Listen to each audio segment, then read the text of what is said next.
Merci. Donald Trump, ça y est, qui prend la parole. Ça a été un honneur d'être ici. Ça a été un déplacement très long, mais ça a valu le coup, vu tout ce qui a été réussi. J'ai entendu de nombreux discours aujourd'hui de la part de chefs d'État de merveilleux pays. Et je dois vous remercier d'être présent pour cette conférence qui conclut cet excellent sommet aux Pays-Bas. Je remercie les Pays-Bas pour cet accueil chaleureux. Ça a été un déplacement magnifique dans un très beau pays, un très très beau pays, avec des arbres sublimes. Et d'ailleurs, j'aimerais en ramener chez moi. J'aimerais également remercier leur majesté avec qui j'ai eu l'occasion de prendre le petit déjeuner ce matin. Ça a été merveilleux de les rencontrer. Ce sont des personnes formidables, avec un grand cœur.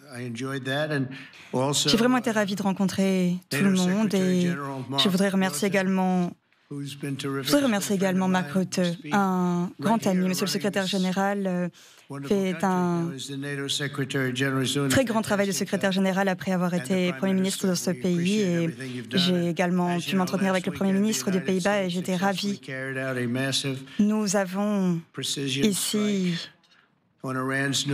également, comme vous le savez, réussi quelque chose d'extraordinaire avec ces frappes magnifiques que nous avons lancées sur les installations nucléaires de l'Iran. Ça a été véritablement un anéantissement de ces installations et cela montre bien la force de l'Amérique pour mener à la paix. Et nous l'avons vu avec ce cessez-le-feu. Nous avons mis fin, avec ce cessez-le-feu, à ce que l'on appelait la guerre de 12 jours. La guerre de 12 jours, pour moi, c'est le nom idéal. Je ne pense pas qu'on reprendra les combats. Je ne pense pas qu'à ce stade, les combats reprendront.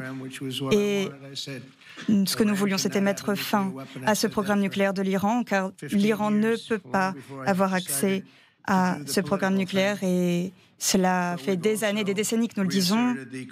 Et si nous avons pu assurer que les États-Unis sont une force de dissuasion, et l'OTAN a dit que c'était extraordinaire. Et d'ailleurs, quelque chose qui n'avait encore jamais été fait. Nous avons vraiment une force armée incroyable, de grands généraux à leur tête qui continuent à œuvrer. Nous avons les meilleurs et ces derniers jours, j'ai participé à des réunions avec les leaders de l'OTAN, des discussions très intéressantes, d'ailleurs aussi avec le roi, avec la reine, avec les premiers ministres, avec le secrétaire général. Nous avons vraiment eu des conversations extrêmement enrichissantes. J'ai rencontré des personnes avec qui j'ai beaucoup aimé discuter. Nous avons rappelé le besoin que nous avons, que tous les membres de l'OTAN s'investissent de la même manière dans la défense collective, et cela inclut le fardeau que nous devons partager de manière équitable. Et d'ailleurs, lorsque j'ai mentionné les 5%, aujourd'hui, c'est un objectif que nous avons atteint, mais ça fait longtemps, moi, que je mentionne cet objectif des 5%, des 3%. Alors aujourd'hui, je sais que c'est quelque chose qui va se projeter, se produire, ces 5%. Les États-Unis représentent 2/3 des dépenses en matière de défense de l'OTAN. Et depuis 2017, je souhaite que l'on augmente ces dépenses pour tous les membres. Et nous avons dépensé plus de 700 milliards de dollars et j'ai demandé à ces membres, mais il faut mettre plus d'argent. Et il y a 6 mois, j'ai de nouveau eu cette conversation et c'est vrai que en novembre, j'ai été élu et tout ce processus a fait que ces 2% se sont transformés en 3%, puis 4%, puis nous sommes arrivés à 5% comme objectif.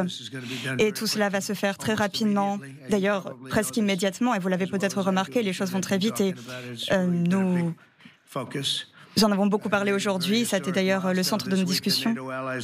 Les alliés de l'OTAN se sont engagés à augmenter de manière extraordinaire leurs dépenses en matière de défense à 5% de leur PIB et cela paraissait impossible. Et ils m'ont dit, mais c'est grâce à vous, monsieur, c'est grâce à vous, vous avez réussi.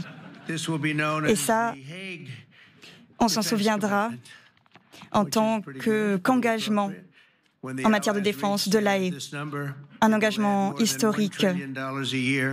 Nous mettons près de 1000 milliards de dollars en matière de défense. C'est ce que nous contribuons. Imaginez un peu ce que ça représente. C'est une victoire, c'est monumental, c'est extraordinaire pour les États-Unis, mais c'est vrai que nous, les choses n'étaient pas équitables. Nous portions le fardeau beaucoup trop lourdement par rapport aux autres. Et aujourd'hui, nous faisons des progrès pour la civilisation occidentale. Les alliés ne contribuaient pas forcément, même à hauteur de 2%. Il y avait, il me semble, 4 pays qui n'étaient pas en train de contribuer à hauteur de 2%, et certains d'entre eux étaient présents. Mais à l'époque où je vous parle, il y en avait 28 donc, qui contribuaient à plus de 2%, et certains ont même doublé leur contribution. Et l'Europe doit prendre plus de responsabilités en ce qui concerne sa sécurité pour pouvoir éviter des catastrophes à l'avenir, comme par exemple la catastrophique situation qui est vécue avec la Russie et l'Ukraine. Environ 7000 soldats sont déployés, notamment à Kiev, et ça veut dire qu'il y a des vies qui disparaissent, des vies qui se perdent dans les villes, dans les villages. Et je l'ai dit pendant des années que ça n'aurait pas dû se produire. Je l'ai dit quand je suis revenu au pouvoir, ça n'aurait pas dû se passer comme ça. Aujourd'hui, nous avons besoin de dépenser dans du matériel concret de défense, pas forcément dans la bureaucratie. Il nous faut agir, et nous avons, comme vous l'avez vu, montré l'exemple avec ces missiles que nous avons lancés. Et ce matin, on m'a posé la question de cette base, si on pouvait lancer les Gunners, et on avait 14 missiles au Qatar, et en fait c'est plutôt 14 missiles qui ont été abattus par nos équipements de pointe. Et en réalité, quand on y pense, un missile, une balle, c'est un peu la même chose. Il y en avait 14, et en fait ils n'étaient même pas si surpris que ça. Moi je leur ai demandé, mais vous faites ça souvent? Et ils m'ont dit, mais oui, on fait ça souvent.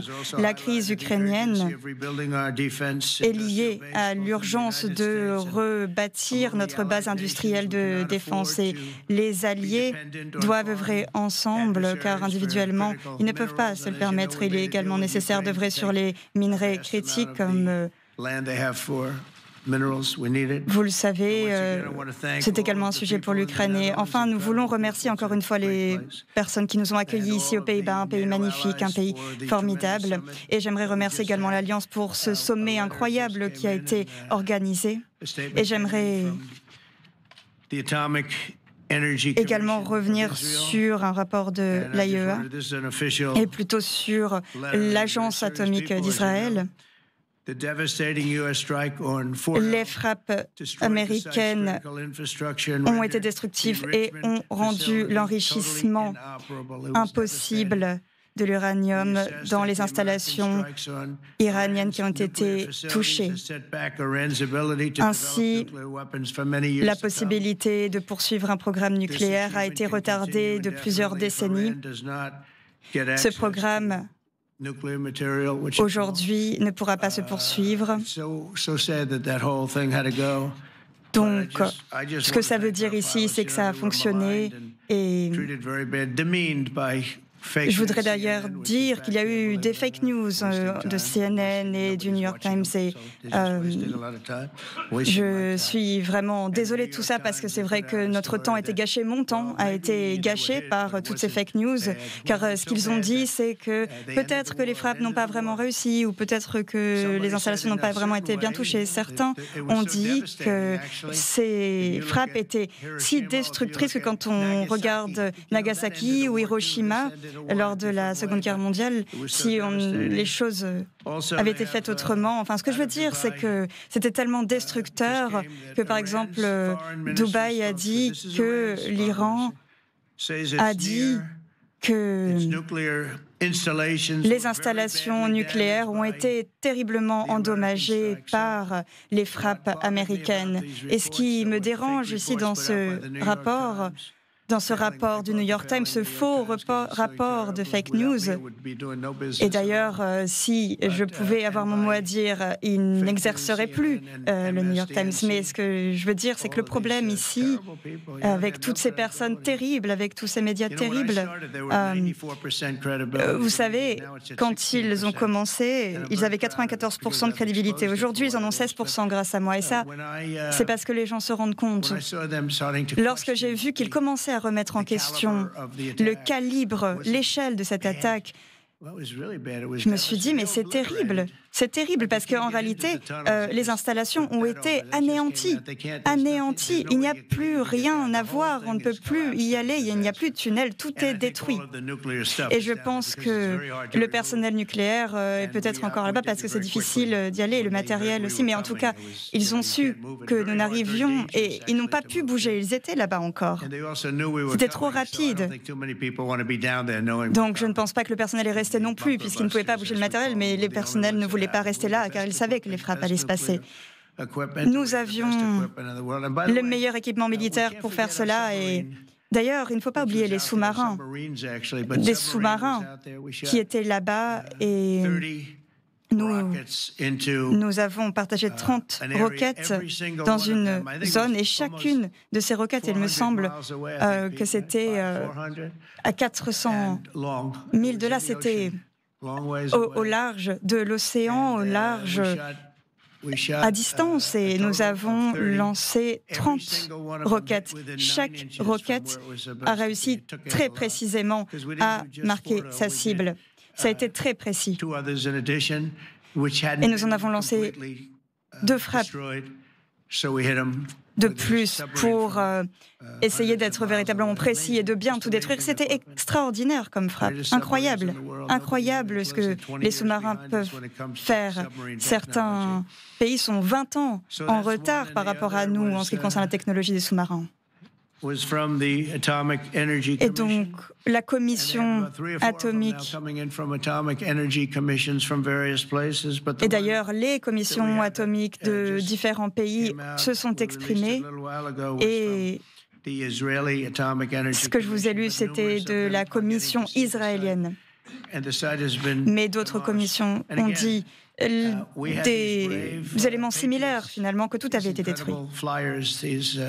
Et d'ailleurs, ces pilotes extraordinaires, ils peuvent piloter un avion mieux que quiconque. Ils ont pu aller vers un territoire avec énormément de dangers. Il faisait nuit, c'était très sombre dans l'obscurité. Il faisait extrêmement noir, il n'y avait même pas la lumière de la lune pour les guider. Il faisait noir, c'était l'obscurité. Et vraiment, lorsque j'ai vu à quel point on essayait de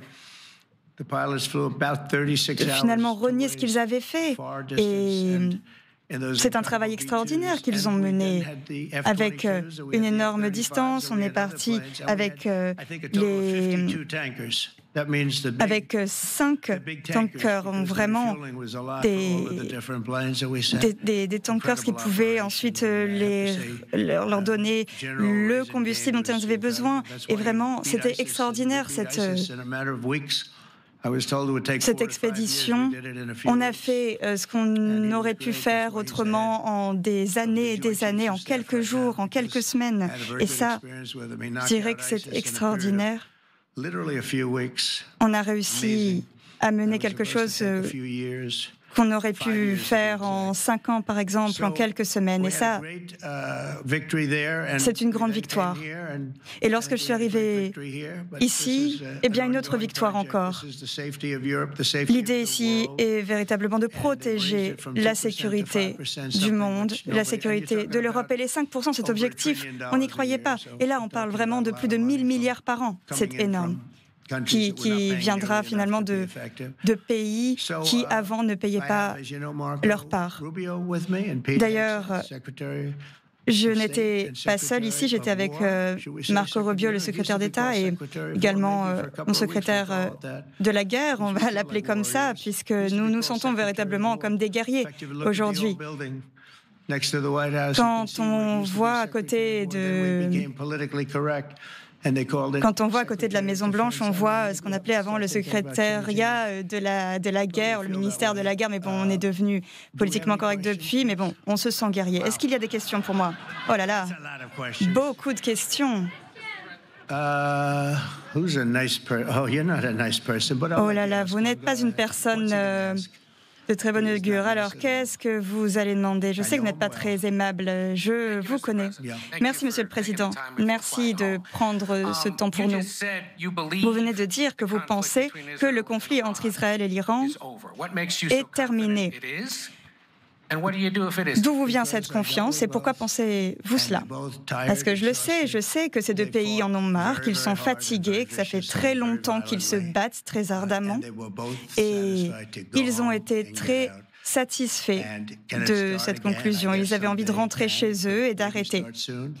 Et je pense que l'un des signes également, comme vous le savez, est que l'Iran a violé le cessez-le-feu et il y avait 52 avions qui partaient et j'ai dit à l'Iran, vous devez ramener vos avions.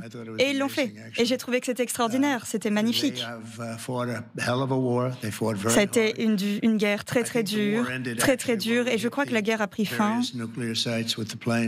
lorsque les sites nucléaires ont été frappés. Et je pense qu'il faut bien comprendre ça. Il faut respecter ces pilotes qui ont fait un travail extraordinaire pour mettre fin à la guerre parce qu'ils ont été très critiqués et ces sites ont été décimés, ces sites ont été anéantis. Je pense qu'Israël va continuer ses activités et l'Iran va continuer ses activités. Et d'ailleurs, l'Iran a du pétrole et je pense qu'il y a d'autres choses qu'ils peuvent faire. Je ne pense pas que l'Iran va continuer avec son programme nucléaire. Ça fait 20 ans qu'on en parle et je ne pense pas que maintenant ils vont continuer. Alors après, eh bien, s'ils recommencent, il faudra qu'on fasse quelque chose pour les en empêcher. Oui, dites-nous, ici. Oh, fake news, CNN? Ah, CNN, fake news. Très bien, allez. Vous devriez probablement parler de l'importance de nos soldats. Oui, monsieur, je pense que les soldats font l'objet de notre respect. Monsieur le Président, vous avez dit que les renseignements israéliens ont donné un rapport, comme nous avez lu. Vous nous avez parlé des renseignements américains. Pouvez-vous nous en dire plus? Si vous lisez le document qui a été publié, et Pete peut vous en parler, le document disait qu'il pourrait y avoir des destructions très très graves. En fait, ces dégâts pourraient être très limités ou très graves. Et ça, c'était ce qui était vraiment dans le rapport. Mais vous avez choisi de ne pas le mettre en avant dans ce que vous avez dit. Nous avons également parlé aux renseignements, nous avons parlé à des personnes qui ont vu le site. Ils nous ont dit qu'il n'y avait plus rien, c'était anéanti. Ils nous ont dit qu'il n'y avait pas de matériel nucléaire qui avait été enlevé du site auparavant, que tout était encore là-bas. Merci beaucoup, Monsieur le Président. Hier, vous avez dit que la Chine pouvait continuer à acheter du pétrole à l'Iran.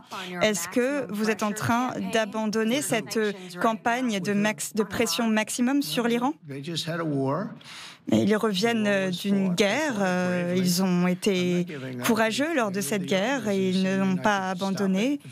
Et je pense que s'ils veulent vendre du pétrole à la Chine, je ne vais pas les arrêter. Ils vont avoir besoin d'argent pour pouvoir reconstruire, rebâtir leur pays. Donc, s'ils veulent vendre du pétrole, ils vont vendre du pétrole, c'est tout. Ce que je veux dire, c'est que la Chine veut acheter du pétrole. Ils pourraient nous l'acheter, d'ailleurs, mais ils peuvent l'acheter à d'autres. Mais en tout cas, ce pays va devoir se rebâtir, se reconstruire. Il va falloir de l'argent pour ça. S'il vous plaît.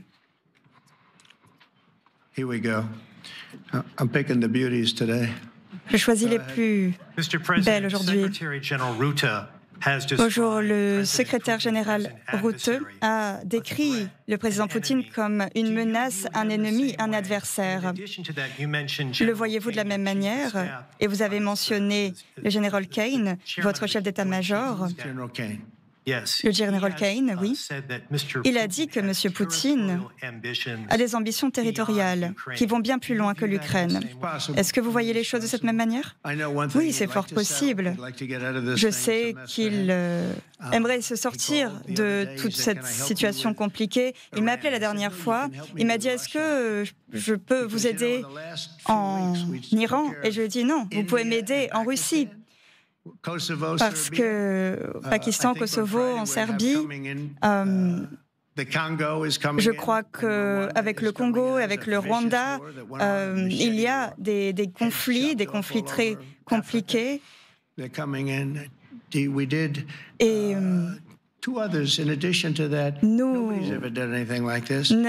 nous avons fait des choses qui n'ont jamais été faites auparavant. Alors, ce que je peux dire, c'est que je suis très surpris parce que je pensais vraiment que cette situation se serait réglée. Mais il m'a appelé et il m'a dit j'aimerais vous aider avec l'Iran, mais j'ai dit non, ce n'est pas la peine. Par contre, avec la Russie, il faut qu'on fasse quelque chose. Oui, une autre question là-bas.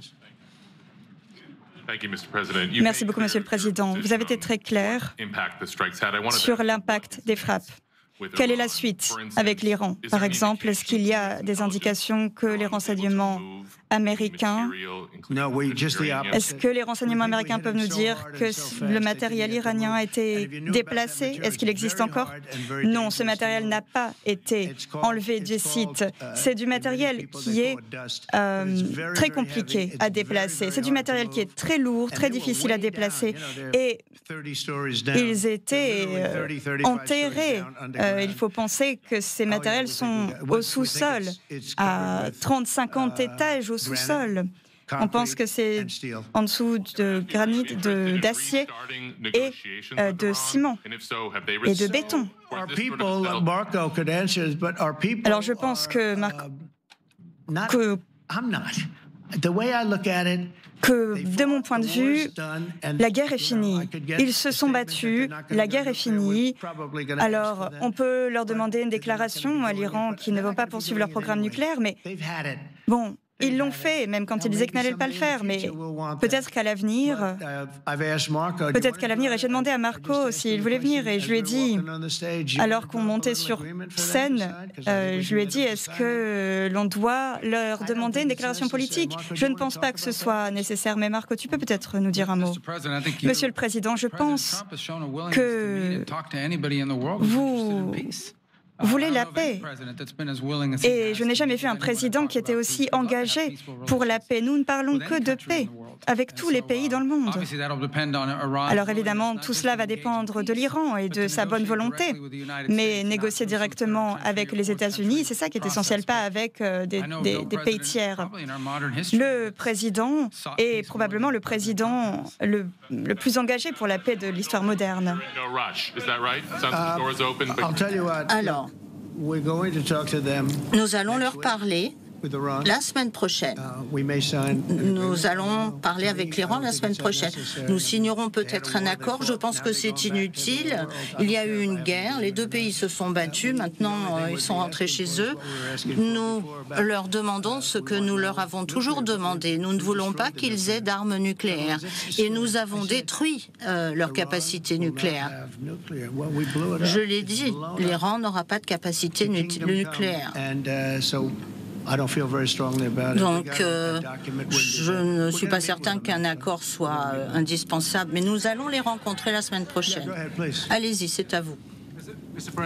Monsieur, la télévision des Pays-Bas, merci d'être venu dans notre pays. Nous voudrions savoir comment vous avez dormi hier. Très très bien, merci. Mais les questions plus sérieuses, vous avez rencontré le président Zelensky. Avez-vous parlé de possibilité de cesser le feu entre l'Ukraine et la Russie? Non, on n'a pas parlé de ça. Nous avons une discussion très sympathique. Je sais que moi, je voudrais que ceci se termine. Nous avons eu une réunion très sympathique. Le président Zelensky souhaiterait que ceci prenne fin. Je vais en parler à Vladimir Poutine, mais Tous ces gens sont extrêmement braves de lutter pour leur pays partout. Et près de 7000 jeunes soldats, tant russes qu'ukrainiens, sont morts dans ces combats. C'est fou. J'ai eu une bonne réunion avec Zelensky. J'ai eu beaucoup de discussions très bonnes avec beaucoup de gens. C'est un combat difficile, c'est dur. En robe blanche. Je suis d'un organe de presse finlandais. Vous avez eu un coup de fil avec notre président Tubb. Comment est-ce que vous pouvez décrire cette relation? C'est un super golfeur, votre président. D'ailleurs, il a même été golfeur à l'université. Il est allé donc à l'université dans le sud et il a très bien golfé. Alors vous savez très bien fabriquer les brise-glaces et donc on a fait une offre. Je ne suis pas encore allée demander au Congrès, donc essayez de me destituer si vous le voulez, mais je lui ai proposé un tiers de ce qu'il demandait pour les brise-glaces, mais on a voulu négocier parce que j'aimerais en obtenir à faible coût. Il se peut bien qu'on achète également d'autres brise-glaces parce que vous savez très bien les fabriquer. Donc nous sommes en cours de négociation pour 15 brise-glace. Il y en a un qui est disponible à l'heure actuelle, qui est un petit peu âgé, pour ainsi dire. Il a 5-6 ans, mais bon, moi j'essaye de trouver l'accord idoine. C'est ce que je fais dans la vie. Oui, vous avez la parole. NewsHour Dutch TV. En ce qui concerne l'article 5, lorsque vous étiez en train de venir ici, vous avez dit que la définition de l'article 5 serait donnée ici. Donc, quelle est cette définition pour vous? Et qu'en serait-il si certains pays n'atteignaient pas le seuil sur lequel vous êtes regardé aujourd'hui? En ce qui concerne l'Iran, quel rapport de renseignement vous dit que tout a été anéanti? Il y a énormément de rapports de renseignement qui arrivent, mais les plus importants, les plus respectés qu'on ait reçus sur donc une base confidentielle. Le ministère de la Défense voit des rapports confidentiels, donc je pense qu'au cours des journées qui viennent, vous allez pouvoir consulter davantage de documents. Mais oui, ça a été anéanti, complètement anéanti, et il faut encore une fois remercier nos pilotes. En ce qui concerne l'article 5, quand je suis arrivée ici, je suis venue parce que c'était une obligation, mais bon, je repars avec un autre état d'esprit. J'ai vu ces chefs d'État et de gouvernement avec l'amour et la dévotion qu'ils ont envers leur pays. Et j'ai rarement vu ce genre de choses. C'est des gens qui veulent protéger leur pays. Ils ont besoin des États-Unis pour ce faire. Et sans les États-Unis, ce ne sera pas la même chose. Donc vous pouvez demander à Marc ou vous pouvez demander à n'importe qui d'autre qui est à la Réunion. C'était assez émouvant en fait, parce que ce sont des gens qui aiment leur pays, qui ont fait preuve de beaucoup de respect à mon égard. Et le roi d'Arabie Saoudite, lorsque j'ai été au Moyen-Orient récemment, et j'étais au Qatar aussi, pour une autre raison, on n'a pas été ciblé par des tirs. Donc bon, j'étais au Qatar et j'ai rencontré différents dirigeants de la région et nous revenus avec 5 000 milliards de contrats. Et donc, les États-Unis, c'est l'endroit où tout le monde veut être, tout le monde veut participer à ce qui se passe chez nous. Il y a un an, on était morts. On avait un mort-vivant à la tête du pays. Et l'inflation, tout ça, et maintenant on me dit, mais en 5 mois, à l'époque, ça faisait 5 mois, eh bien, vous avez fait des États-Unis le pays le plus intéressant au monde. Et quand j'étais autour de cette table, avec différentes personnes très intéressantes que je connaissais déjà avant, quand j'ai vu cette passion, vous avez vu cette passion publiquement, mais on nous a dit aussi merci aux États-Unis parce que l'OTAN ne pourrait pas fonctionner sans les États-Unis. Bon, ça risque de changer à l'avenir parce qu'il y aura davantage de contributions financières des autres alliés, mais bon, là, vous voyez que je repars dans un autre état d'esprit. Je vois que ces gens aiment leur pays véritablement. Ce n'est pas une arnaque et on est là pour les aider à protéger leur propre pays. Une ou deux questions de plus et ce sera tout. Merci, Monsieur le Président. Je représente un organe de presse espagnole. C'est terrible ce que l'Espagne a fait. C'est le seul pays qui a refusé d'aller au-delà des 2%. L'économie espagnole se porte très bien et cette économie pourrait ne pas aller aussi bien si quelque chose se produisait. Alors vous êtes espagnol, c'est le seul pays qui ne veut pas payer. Enfin, je ne vois pas quel est le problème, c'est bien dommage. Donc vous savez ce qu'on va faire? On va négocier avec l'Espagne et les droits de douane vont doubler. J'aime bien l'Espagne, je connais pas mal d'Espagnols, c'est un super pays avec des gens sympas, mais l'Espagne, c'est le seul pays de tous les alliés qui refuse de payer. Donc, ils veulent que tout soit gratuit. Eh bien, ne vous inquiétez pas, ça va retomber sur eux au niveau commercial. Oui, à l'arrière. Oui, le grand, là. Monsieur le Président, je représente la télé nationale d'Autriche. Vous avez dit que vous alliez mettre fin à la guerre contre l'Ukraine en 24 heures. Vous avez dit que c'était sur un ton sarcastique. Mais bon, ça fait 5 mois que vous êtes au pouvoir, 5 mois et 5 jours. Qu'est-ce qui vous empêche d'y mettre fin? Parce que c'est beaucoup plus difficile qu'on peut le concevoir. Vladimir Poutine est beaucoup plus difficile. J'ai aussi eu quelques problèmes avec Zelensky, comme vous le savez peut-être, et c'est une guerre plus difficile que les autres. On vient de mettre fin à une guerre en 12 jours qui se préparait depuis des dizaines d'années. On est en train de travailler avec le Rwanda et la RDC. On a déjà signé des documents de base, mais je pense qu'ils vont venir à la Maison-Blanche vendredi. On a mis fin à ce qui se passait en Serbie, mais ce qui est encore plus important, ce qui se passait entre l'Inde et le Pakistan. C'était pas une question de potentialité pour le nucléaire, comme c'est le cas avec ce qui se passe en Iran. Là, ce sont des pays qui disposent de l'arme nucléaire. Et on a réussi à communiquer sur des questions commerciales et je leur ai dit, bon, les choses n'allaient pas bien. La dernière attaque était assez grave et donc je leur ai dit, bon, alors, plus d'échanges commerciaux si vous continuez à vous taper dessus. Et un des généraux, le général pakistanais est venu me voir à la Maison-Blanche la semaine dernière et le Premier ministre Modi est un grand ami à moi, c'est quelqu'un de très classe et je leur ai fait voir la raison et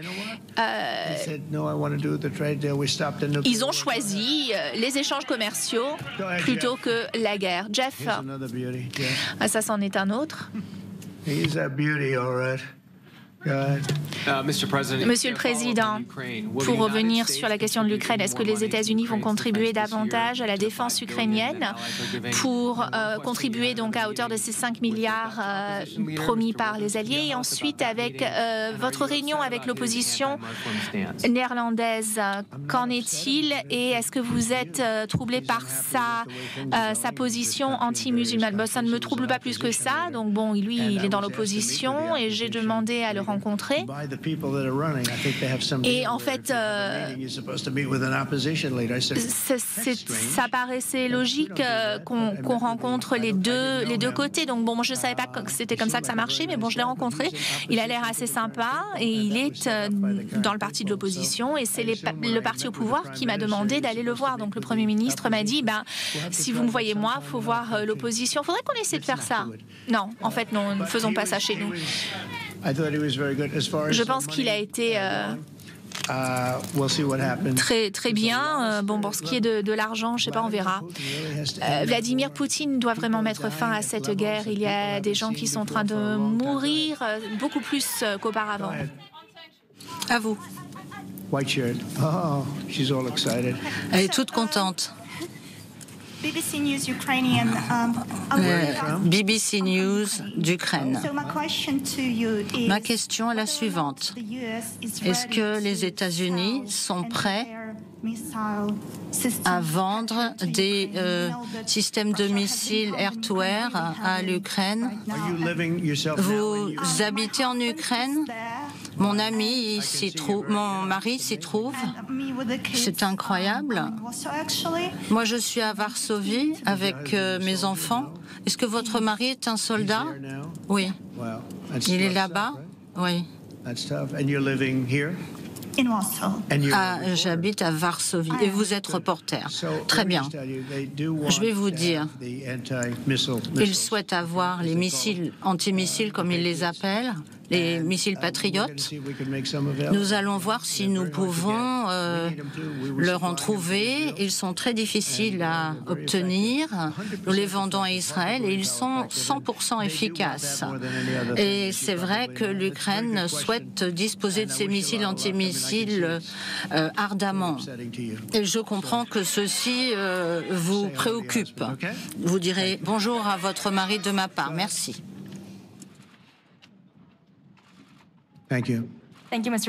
Merci, Monsieur le Président.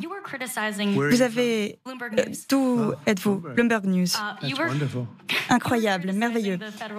Vous avez critiqué le président de la Réserve fédérale. Oui, effectivement, il est terrible. Mais vous vouliez observer les applications, les candidatures d'autres remplaçants, potentiellement? Oui, parce que j'ai l'impression que ce n'est pas une personne qui fait du bon boulot.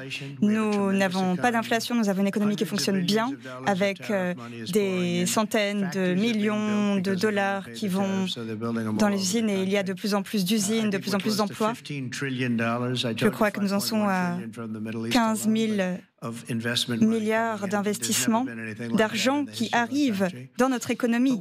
Ça s'est jamais vu dans l'histoire de notre pays.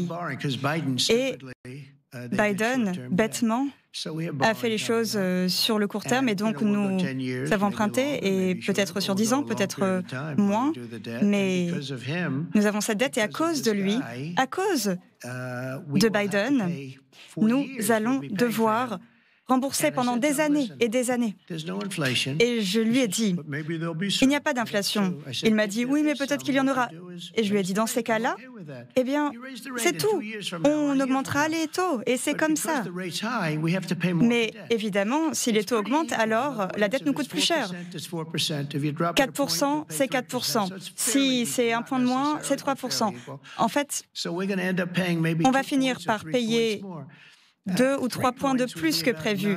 3 points, ce serait, il me semble, 900 milliards de dollars par an. Et en fait, c'est quelqu'un qui est très normal, pas forcément la personne avec le meilleur QI pour exercer ces fonctions-là. Attendez, ce que je veux dire, c'est que plutôt que de payer 900 milliards de dollars, moi, je ne veux pas payer 900 milliards, juste parce que lui ne veut pas baisser les taux. Et il m'a dit, s'il y a de l'inflation dans 2 ans, ou dans 3 ans, ou dans 1 an, alors on augmentera les taux. Et je lui ai dit, il faudra faire ce qu'il faut pour l'inflation, c'est vrai. Mais je pense que c'est quelqu'un d'un peu politique, je ne sais pas. Mais je pense que c'est une personne qui est assez stupide. Allez, une autre question. Oh là là, vous avez l'air très contente d'être là. Merci beaucoup, oui, je suis ravie. D'où venez-vous? D'Espagne. Je voulais savoir. Ah, là-bas, vous avez tout un coin dédié à l'Espagne. Mais bon, ce n'est pas grave. J'apprécie beaucoup l'Espagne. Je dirais que ce n'est pas très juste, cette position, mais bon, j'aime l'Espagne. Allez-vous négocier directement avec l'Espagne? Je vais négocier personnellement avec l'Espagne. Ils vont payer plus cher. Ils vont payer plus cher. Vous devez leur dire à l'Espagne. Vous êtes journaliste, n'est-ce pas? Eh bien, dites à tous ces pays qui ne payent pas les 5%, rendez-vous compte, l'Espagne va être le seul pays qui ne va pas accepter de payer les 5%. Je n'ai pas l'impression que ça ait beaucoup de sens, mais enfin, passons. Here we go. Here's another one. We got them all today. Ah là là, on a tout le monde dans cette pièce. Alors, Monsieur le Président, vous avez dit qu'il y aurait des évaluations à Fordo et sur les autres installations nucléaires.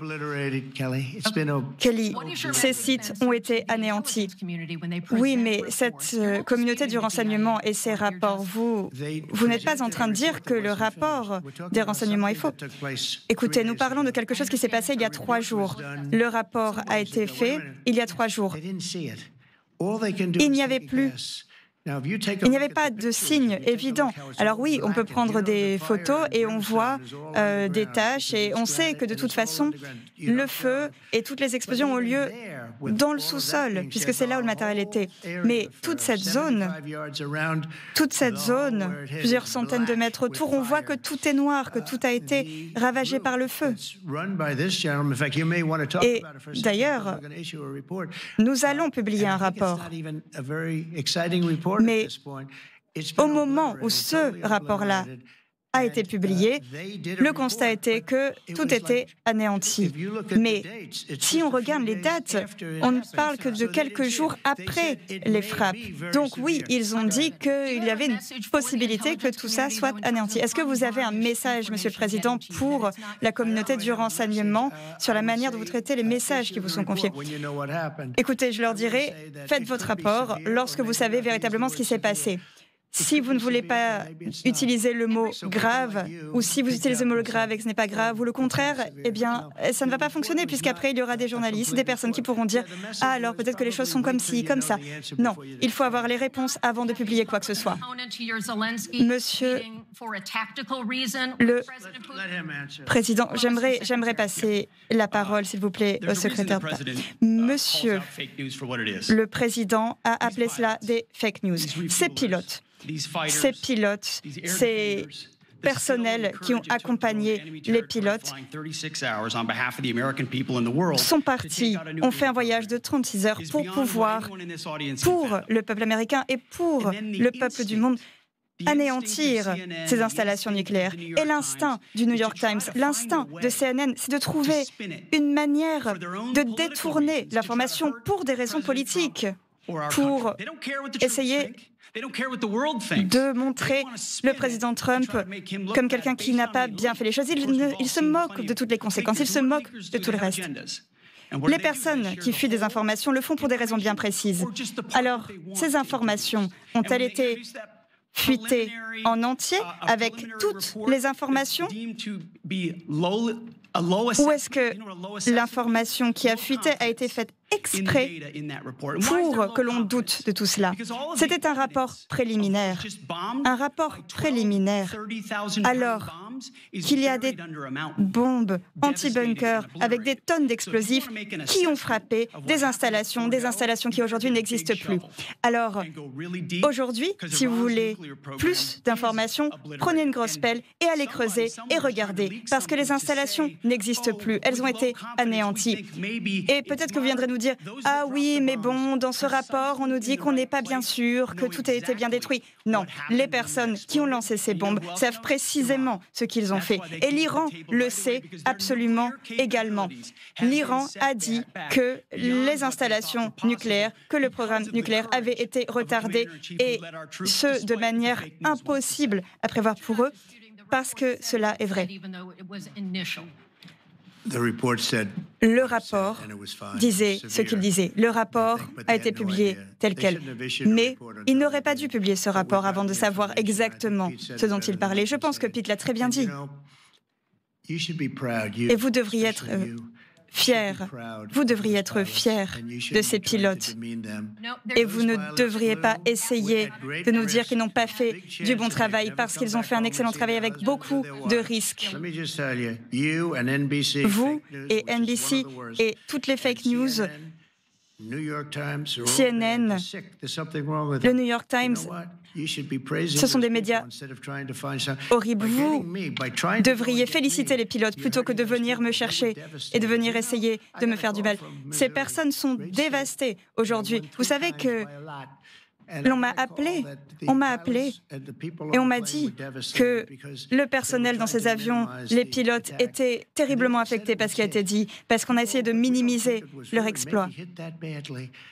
Et ils étaient dévastés. Ils ont risqué leur vie. Ils ont risqué la vie et des personnes horribles. Des personnes horribles ont récupéré ce rapport et l'ont tourné de cette façon horrible. Ce sont des héros et des héroïnes. Ces personnes étaient tellement tristes lorsqu'ils ont entendu tout ce qui a été dit. Et j'ai parlé avec l'un d'entre eux. Et le pilote m'a dit, « Mais monsieur, c'était parfait. Notre frappe, elle était précise, elle était parfaite. » Mais ils ne comprennent pas ces fake news qui tournent autour d'eux. Vous devriez avoir honte de ne pas leur donner le respect en tant que héros qu'ils méritent. Ici, là-bas, s'il vous plaît. En blanc. Deborah Haynes from Sky News. Bonjour, Sky News. Mark Rutte, le secrétaire général de l'OTAN, est votre ami. Il vous a appelé papa il y a quelques heures. Est-ce que vous voyez vos alliés de l'OTAN comme vos enfants? Je pense que Mark Rutte m'aime bien. Il est sympa avec moi. Il a dit ça de manière très, avec beaucoup d'affection. Oui, mais est-ce que vous avez l'impression que les alliés sont vos enfants? Parce que finalement, ils vous écoutent, ils font attention à ce que vous leur dites, et là, ils vont dépenser plus parce que vous leur avez suggéré. Pensez-vous qu'ils vont pouvoir savoir se défendre seuls? Je pense qu'ils ont besoin d'un peu d'aide au début, et je pense qu'ils se souviendront de ce jour historique. Et je pense qu'ils vont s'en sortir. Mais aujourd'hui a été un jour historique. Je pense qu'ils vont s'en souvenir. Et ils m'ont dit, vous savez, Monsieur le Président, ça fait des années et des années, ça fait 30 ans, 20 ans qu'on essaie, d'ailleurs depuis le début de l'OTAN, qu'on essaie d'augmenter les dépenses. Et depuis que vous êtes là, il y a eu un changement. Et aujourd'hui, nous y sommes. Mais pensez-vous qu'ils peuvent y arriver sans vous à l'avenir? Il faut demander ça à Marc. Alors, nous devons rentrer. Je voudrais remercier ces deux messieurs derrière moi. Ce sont des personnes formidables, des professionnels formidables. Suzy est là également, juste devant moi. Merci beaucoup. Ça a été un très bon sommet, très fructueux, et nous allons rentrer et nous vous verrons à Washington. Nous sommes le meilleur pays du monde. Merci beaucoup.